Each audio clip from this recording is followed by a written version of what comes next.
நேயர்களுக்கு வணக்கம். என்னுடைய பெயர் பூமாராணி.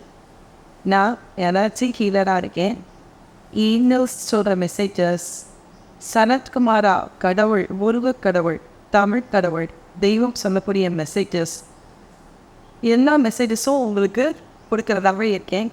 நான் கவுன்சிலிங்கும் பண்ணுறேன், டீச்சிங் பண்ணுறேன். ப்ளஸ் யாரெல்லாம் சரியாக படிக்க முடியலையோ, படிக்க முடியாத குழந்தைகளுக்கு ஹீலிங் பண்ணி உதவியும் செய்கிறேன்.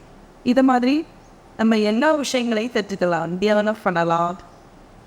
நமக்கான வாழ்க்கையில் என்னெல்லாம் தேவையோ, நம்ம எப்படி வெற்றியை ஈர்க்கிறது, வளமையை ஈர்க்கிறது, ஆரோக்கியத்தை சீக்கிரமாக கிடைக்கிறது, நமக்கு என்ன வேணும் லைஃப்பில், ரொம்ப சிம்பிள் இல்லையா? வாழ்க்கை ரொம்ப மிக மிக எளிதானது. அப்போ ரொம்ப எப்படி ஆரோக்கியமாக இருக்கிறது, எப்படி வளமையாக இருக்கிறது, எப்படி ரிலேஷன்ஷிப்பை ஸ்மூத்தாக வச்சுக்கிறது, இதுதான் நமக்கான தேவை. அது எல்லாமே நமக்கு இந்த செய்திகள் மூலமாகவே கிடைக்கும். சிம்மராசி நேயர்களுக்கு வணக்கம்.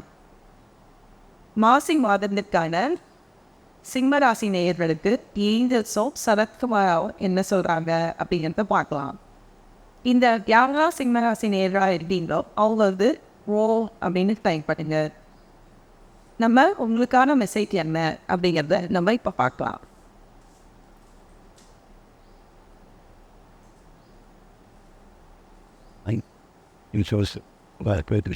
உங்களுக்கான மெசேஜ் என்ன அப்படின்னா, you must show gratitude, you have to pay everything back. என்ன சொல்கிறாங்க ஏஞ்சல்ஸ் அப்படின்னா, நீங்கள் நன்றி உணர்வோடு இருக்கணும். நம்ம எந்த ஒரு விஷயம் நடந்தாலும் நம்மளை சூழ்ந்து அந்த விஷயம் எப்படி இருக்கும் அப்படின்னா, ஒரு சுழற்சி மாதிரி இருக்கும் அப்படின்னு சொல்கிறாங்க. எல்லாமே நம்ம லைஃபே பார்த்திங்கன்னா சைக்கிள் சர்க்கிள் மாதிரி தான் இருக்குது அப்படி தானே, நம்ம எல்லாருக்குமே தெரியும். அப்போது அந்த சைக்கிள் மாதிரி நடக்கிற விஷயம் நன்றி உணர்வோடு இருக்கும்போது திரும்ப நமக்கு பல மடங்கு கிடைக்க ஆரம்பிக்கும் அப்படின்னு சொல்கிறாங்க. இப்போ நம்ம சின்ன சின்ன விஷயங்கள் தான், உங்கள் வீட்டில் உள்ளவங்க ஏதாவது ஒரு ஹெல்ப் பண்ணியிருந்தாங்க, நம்ம குழந்தைங்களையும் நமக்கு ஹெல்ப் பண்ணியிருந்தாங்கன்னா தேங்க்ஸ் அப்படின்னு சொல்லி பாருங்க. நம்ம பிள்ளைங்க நம்ம வீட்டில் உள்ளவங்க தானே, அவங்களுக்கு எதுக்கு தேங்க்ஸ் சொல்லணும் அப்படின்னு நினைக்காதீங்க. தேங்க்ஸ் சொல்லி பாருங்க, அந்த மேஜிக்கை உணர்ந்து பாருங்க. உங்களுக்கு திரும்ப எல்லாமே பல மடங்கு கிடைக்க ஆரம்பிக்கும். கோவிலுக்கு போகும்போது நிறைய நன்றி, கடவுளுக்கு நிறைய நன்றி சொல்லுங்க. நம்ம கூட இருக்கிறவங்க எல்லாருக்குமே நன்றி சொல்லுங்க. உங்கள் வீட்டில் எத்தனை பேர் இருப்பாங்க, நமக்கு எல்லாருக்குமே அப்பா அப்பா இருக்காங்க, அம்மா அப்பாவுக்கு நன்றி சொல்லுங்கள். உங்களோட லைஃப் பார்ட்னருக்கு சொல்லுங்கள், உங்களோட குழந்தைங்களுக்கு சொல்லுங்கள், நீங்கள் பார்க்குற ஒவ்வொரு வேலைக்கும் நன்றி சொல்லுங்கள். நம்மளுடைய முழு உடல் அமைப்புக்குமே நம்ம என்ன சொல்லலாம், நன்றி சொல்லலாம்.